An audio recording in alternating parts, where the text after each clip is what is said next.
Stari što prži ovo sunce. Uz vrućih 38 stupnjeva danas su na svjetskom prvenstvu u jedrenju u australskom Fremantlu krenula prva natjecanja. Kroje dana danas još nije bilo na službenom regatnom polju. Oko 13 sati sutra po lokalnom vremenu prvenstvo će početi za hrvatsku posadu u dvobojskom jedrenju Petru Klibu, Tajanu Ganić i Geo Barbić. Hrvatska posada u dvobojskom jedrenju ima veliki izazov pred sobom, pokušati ispuniti olimpijsku normu.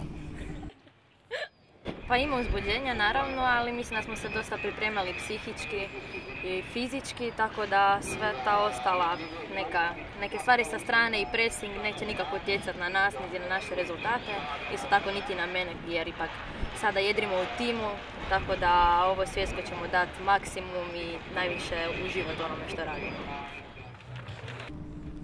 U ponedjeljak 5. prosinca počinje prvenstvo za laser radial Fini 470, discipline u kojima nastupaju hrvatski osvajači svjetskih i europskih medalja. Šime Fantela i Igor Marenić, dvojac u klasi 470, odradili su danas službeno premjeravanje jedrilice. Sva oprema mora biti unutar zadanih mjera. Zadovoljni smo i forma je u redu, zadovoljni smo kako su prošli treninzi, tako da sa zadovoljstvom očekujem regatu. Ne znam kako će biti uvjeti, očekivao se jak vjetar, sad prognoze kaže da će biti malo drukčiji uvjeti, ali što bude, nama je svejedno, mi da smo dobri po svemu, tako da ne bojimo se.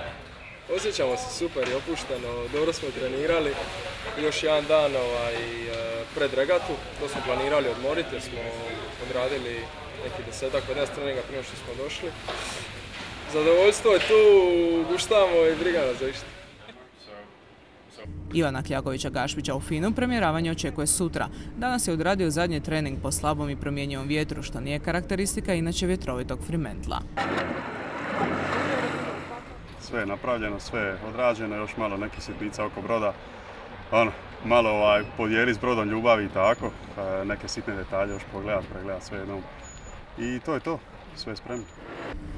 Najbolja hrvatska jedriličarka Tina Mihelić ima laganu virozu, tako da se danas uglavnom odmarala.